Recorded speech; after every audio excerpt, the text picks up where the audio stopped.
Before I joined B-Mobile, ang life ko was, I used to work for a physical therapy company sa Glendale, California. And nag-enjoy ako. But nung sinabihan ako ng friend ko, may magandang opportunity sa Philippines, sabi ko, unang-una, nagdadalawang isip ako, sabi ko, paano magkaka-opportunity sa Pilipinas? In fact, all these people pumupunta ng abroad para maghanap ng magandang opportunity. So sabi ko, sige, babalik na rin ko. I will try and take the risk na gagawin ko tong business. Kailangan kong malaman to, so hindi pwedeng magnegosyo ako na nasa labas ako. Kailangan uwian ko to para malaman ko mismo kung ano ba talaga ang V-Mobile. Nung nag-start ako sa V-Mobile, syempre hindi ko siya talaga kabisado dahil sa States wala namang kaming loading. Puro kami postpaid. So sabi ko, I'll give it a try. Sabi ko, pwedeng aralin ko siya kasi lahat naman ng bagay hindi pwedeng nalalaman mo agad. Of course, lahat naman pinag-aaralan natin. Sabi ko, bibigyan ko lang siya ng konting time. And ang goal ko actually sa V-Mobile is kung kaya niyang tapatan yung sweldo ko sa US, masaya na ako. Ginawa ko siya, sinunod ko yung proseso. Okay? Inaral ko siya, inalam ko lahat ng detalye.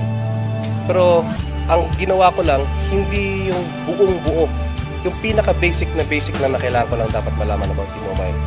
Yun lang muna ang ginawa ko. And then from there, doon ako nag-start, nag-pick up from other leaders na naturuan ako. Of course, parang magtatanong ka ng isang bagay sa isang tao na alam na yung negosyo. So lahat ng pinagtanungan ko, lahat ng kumita. Kasi hindi pwedeng tatanong ka ng isang bagay sa isang tao na hindi kumikita sa negosyo. Eh hindi naman pwedeng matuturuan ka ng maganda doon dahil of course, yung mga bagay na yun will always come from experience from people na kumita. Ang natutunan ko dito is by helping people, you're helping people earn. By doing that, ang outcome nun is kung ano yung naging nangyari sa akin. Now, dito pala, it's not all about pera-pera. Kasi kung sa ibang mga bagay-bagay, oo, pera-pera lang yun. That's for you. Sa akin kasi dito is when you help people, you help them earn, pati ikaw, damay ka talaga dun.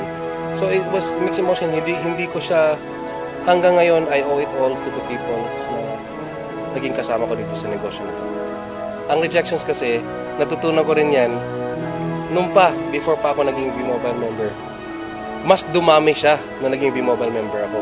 I understand, hindi ko naman pwedeng pilitin lahat ng tao to join B-Mobile. Kasi in reality, hindi lahat ng tao nagiging milyonaryo. So this is only for the chosen few or for people na magde-decide na gusto talagang magbago ang buhay. Yun ang ginawa ko. Sa mga gustong sumali sa V-Mobile, dito kasi it will take a lot of time and commitment. Now kami kasi dito, sa lahat ng naging successful sa V-Mobile, yun ang ginawa namin. The process na sinunod namin, kaya naging milyonaryo yung mga tao is because they followed a specific process na ginawa namin lahat. Nag-invest kami ng commitment, nag-invest kami ng time. Now if meron kayo niyan, pwede natin trabahuin. But if you don't have that, sabi ko sa mga tao ko, huwag na lang po kayo mag-join. Mag-a-aksaya lang kayo ng pera nyo. Now, dito kasi, once you decide on something, stick to it. Kasi it just really makes good business sense. Sa mga members na pumasok sa V-Mobile, lalo na yung mga baguhan, nandyan din ako galing eh. Hindi pwedeng hindi kayo maging successful sa isang bagay. The only key na maging successful kayo is concentrate dun sa isang area na yan. But if you do a lot of things na hindi related to the business, ang mangyayari kasi dyan, parang nag-aaral ka sa college, marami kang courses. Paano ka mag-graduate nun? Ang dami-dami mong courses, not unless na super talino ka. Sa akin dito, ang ginawa ko lang, isang bagay lang pinopos ko, ito lang yung ginawa ko.